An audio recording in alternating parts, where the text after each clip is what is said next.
Meski tahun sudah berganti, masalah sepak bola Malaysia ternyata belum juga selesai.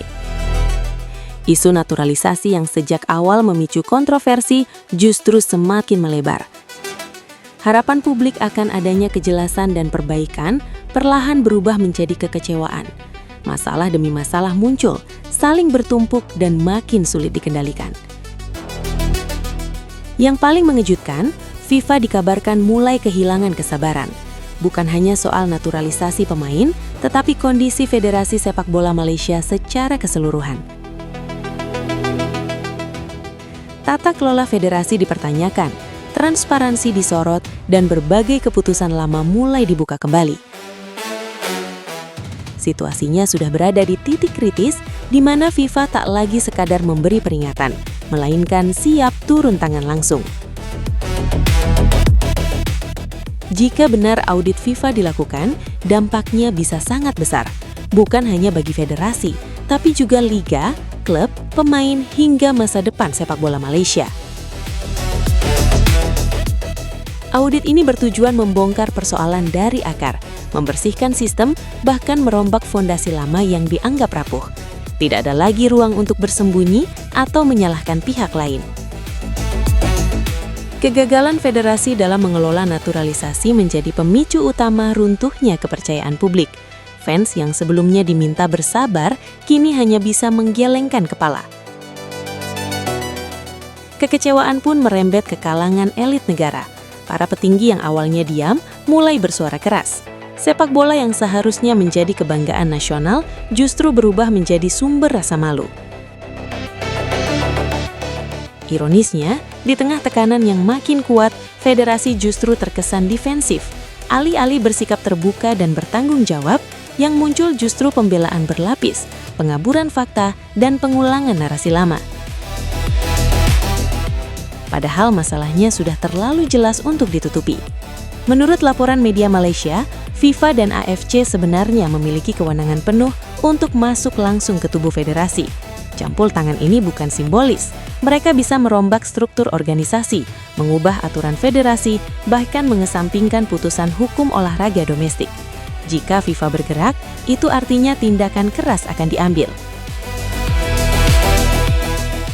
Ada dua skenario besar yang beredar. Pertama, pemulihan eksternal. FIFA atau AFC menunjuk komite interim dan mencopot seluruh pengurus lama. Semua kekuasaan diputus total sampai pemilihan baru dilakukan. Kedua, pemulihan internal. Seluruh pengurus diminta mundur bersama, lalu dibentuk komite sementara untuk merapikan federasi berdasarkan hasil investigasi.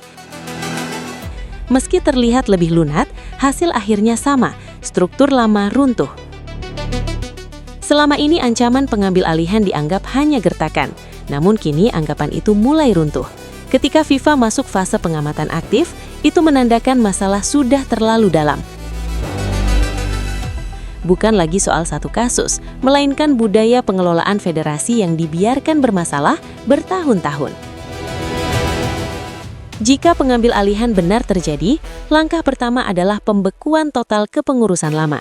Semua keputusan strategis akan berada di tangan Komite Normalisasi FIFA. Liga kemungkinan tetap berjalan, tetapi di bawah pengawasan ketat. Inilah fase paling berat, audit menyeluruh tanpa kompromi. Keuangan klub akan diperiksa satu persatu, gaji pemain, utang, sponsor, hingga laporan keuangan dibuka ulang. Lisensi klub ditinjau kembali, stadion, akademi, fasilitas medis, hingga manajemen klub ikut dievaluasi. Klub yang selama ini lolos karena toleransi atau kedekatan bisa kehilangan statusnya dalam sekejap. Jumlah klub bisa berkurang, kasta liga dirombak, bahkan nama besar bisa tumbang. Untuk tim nasional, selama tidak terkena suspensi total, mereka masih bisa tampil. Namun semua program berada di bawah kontrol FIFA. Pemilihan pemain, pelatih, hingga agenda pertandingan harus sesuai arahan. Isu naturalisasi akan diperiksa ulang secara menyeluruh.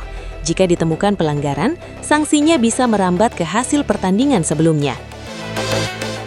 Dalam jangka 1 hingga 3 tahun, Malaysia akan dipaksa masuk fase reformasi total.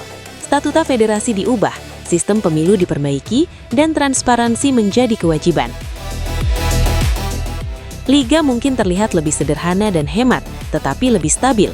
Gaji tidak lagi fantastis, namun dibayar tepat waktu. Kilau mungkin berkurang, tapi fondasi menjadi lebih sehat. Kedepan, ada dua kemungkinan. Pertama, Malaysia bangkit dengan federasi yang profesional dan pembinaan yang jelas. Kedua, perubahan hanya terjadi di permukaan, sementara orang lama kembali lewat jalur belakang. Jika itu terjadi, Malaysia berisiko tertinggal jauh dari negara ASEAN lain. Di sisi lain, muncul isu sensitif bahwa Malaysia mencoba mencari jalan lunak melalui jalur regional, termasuk ke Indonesia. Alasannya karena posisi Indonesia di ASEAN sedang kuat dan memiliki hubungan baik dengan AFC dan FIFA. Namun reaksi publik dingin, luka lama masih segar, dan banyak pihak menolak kompromi politik. Bahkan dari sisi pemain, tuntutan keadilan semakin keras. Beberapa pemain menolak jalan pintas dan ingin federasi benar-benar bertanggung jawab. Ditambah lagi, penyelidikan hukum domestik terus berjalan. Kepolisian Malaysia dilaporkan menerima puluhan laporan terkait dugaan pemalsuan dokumen pemain. Ini menandakan masalah sudah melampaui urusan sepak bola semata. Intinya, sepak bola Malaysia kini berada di persimpangan sejarah, antara bersih total dan membangun ulang dari nol atau terus terjebak dalam krisis yang sama. Dunia sedang menyoroti, dan kali ini tidak ada lagi tempat untuk bersembunyi. Mau tidak mau, sepak bola Malaysia harus memulai ulang dari dasar.